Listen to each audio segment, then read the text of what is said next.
right, last demo of the day. So for this one, we wanted to look at doing that kind of hazy sky, hazy atmospheric, kind of foggy sky, smog, I suppose, and also a glowing effect for a doorway in the foreground. So if you haven't caught on yet, the first thing we're going to do is darken everything that is not a light source. So we're going to leave the doorway and pretty much everything else. I'm using water and a little bit of navy gray to just tone everything else down. So that the doorway and that little lantern on the left-hand side are going to become our brightest, whitest areas. I'm also going to go ahead and start blocking in some of the shapes. I fully admit I sketched this very quickly. This is a little bit of a speed demon through on this. But go ahead and start blocking in some of our shadows to help emphasize the depth of field.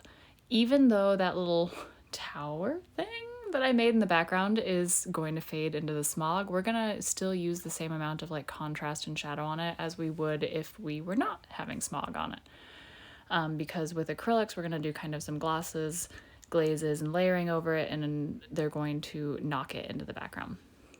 So this is just water. I'm just doing a pass. I'm getting as far as I can before it all sort of just washes into a solid thing. And then we are going to let it dry and do another pass to get darker. Obviously, this isn't quite dark enough yet. So we've got dry now. We're going to start working with a little bit deeper value range. I'm being a little carefuler. My brush size is a little smaller.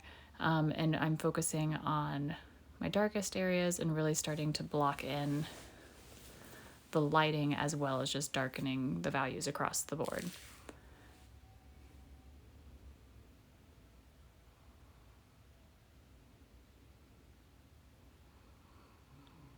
I'm using kind of a mix of a black and a blue here, so in areas that I want it to seem a little less dark but still very dark in order to make our light shine, I'm using the blues, and then I'm using more of the true black in areas that I think I can afford to have it go quite a bit darker. So I've let this one dry again. I'm starting to mix this kind of smoggy color, so I'm using a yellow, quite a bit of a gel medium, so it's actually translucent, and then working over this whole background, over the whole sky area, and going right over the tower.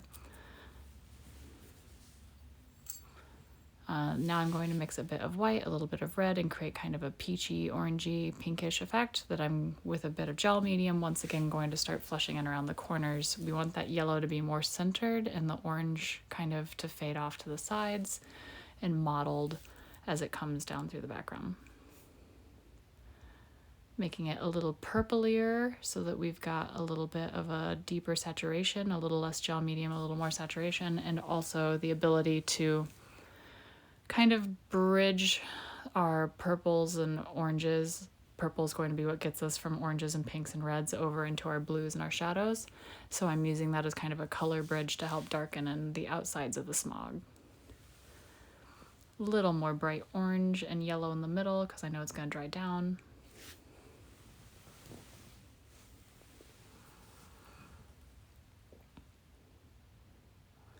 And making sure to carry it through the center of the alley too and bring that purple tone into where like the shadows are meeting up with our darker areas.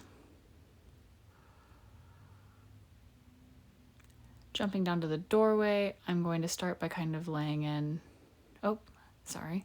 while it's still wet, I'm using a dry brush with a touch of white on it and just a bit of gel medium to add some of the like fog effect to it, since the white is actually going to be one of our least translucent colors. I'm just sort of buffing it into like a tacky surface that the layers of gel medium have given me. I didn't let any of them dry, so we just sort of like still have an open working surface, and you can see how it's real quickly faded that tower into the background, but because we underpainted it, it still has some shape, it still has some shadows from us going in with our shadow colors. Popping through a little bit more of my bright yellow, tapping any rough edges with my fingertips, and I have a bad habit of checking the opacity of my paint on the back of my hand, which you might have just caught me at. I wipe it on my hand sometimes before I hit my paper, so my hands are always covered. So when working the door, I'm starting with bright white paint, and then I'm adding a little bit of yellow and starting to warm up as we're heading like out the door, but I want the brightest, whitest section to be like against the darkest door jamb in the leading right hand side, and that's going to get warmer and also darker as it moves away from that source. Ditto for the little glowing lantern over here, where I'm adding some of those purples and warm bounced lights along tops of ceilings, maybe along the wall behind the lamp, underneath a couple of the like eaves.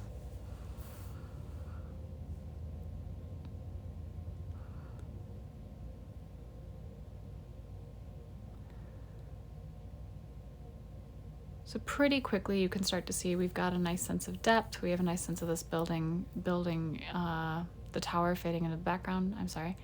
I've realized that in order for this door to seem brighter, I've still got to push my values deeper.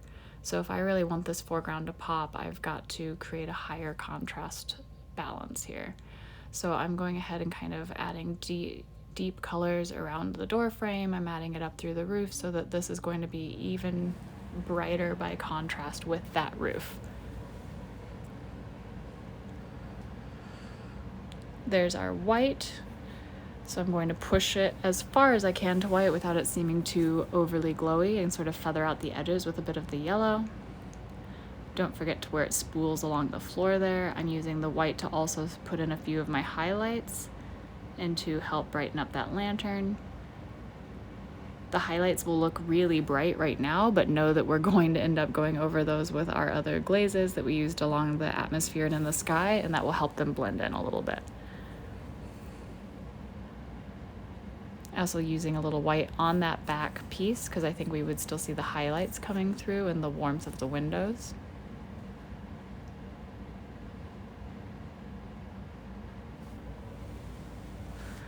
So now I'm using that kind of purplish orange mixture that I was using as my darker shadow color in the atmosphere to start kind of creating a marriage from our brightest, whitest areas into our like medium tones heading into our darkest areas. So it's still a glaze, it's very transparent here. I've got water with it and some of my medium, and that helps me to kind of push it into these areas without it being so stubborn. Like it's not going to come across as like a paintbrush stroke, it's going to come across as like a smudge of color.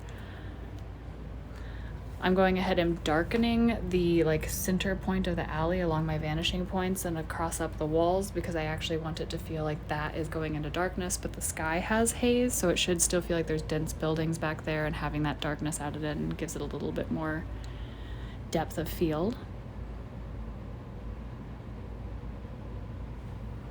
So now we're back to pushing our light. Here's a brighter yellow that I've mixed because I thought the other one was just a bit too orange, a little bit too dark. So we're heading more into a lemon.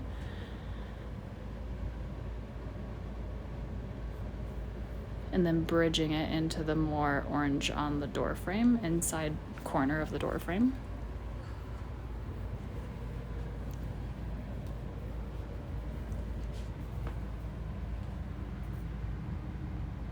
And then adding those orange colors. So we're trying to do a very fast color shift while still making it clear that there is an interior edge to the door frame.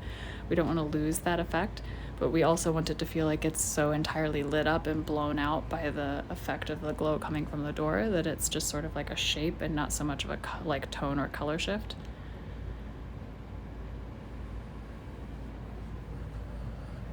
Bumping that just a touch more orange, allowing the light to wrap around the jamb of the door and the top of the door a little bit to bounce a bit, and then adding more of that warmth and the bounce light from the lantern and along the alley floor. I think it's an alley.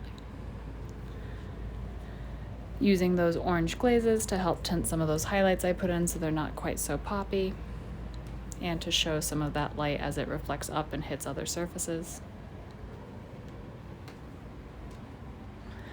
Still thinking that like disappearing point at the end of the alley right now feels too bright. So adding a bit more, another layer of water with black.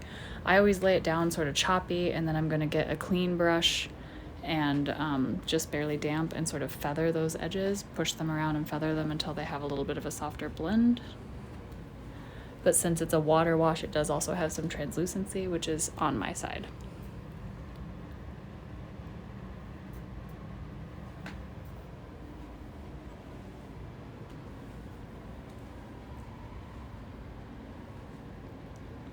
So as you can see, we've managed to get some atmosphere in the background. The way it's going in front of the little tower helps us feel like it has more depth. We've got a dark foreground that has this glowing bright light, which is really reinforcing the light source, and I hope that that helps, even though it was a little fast.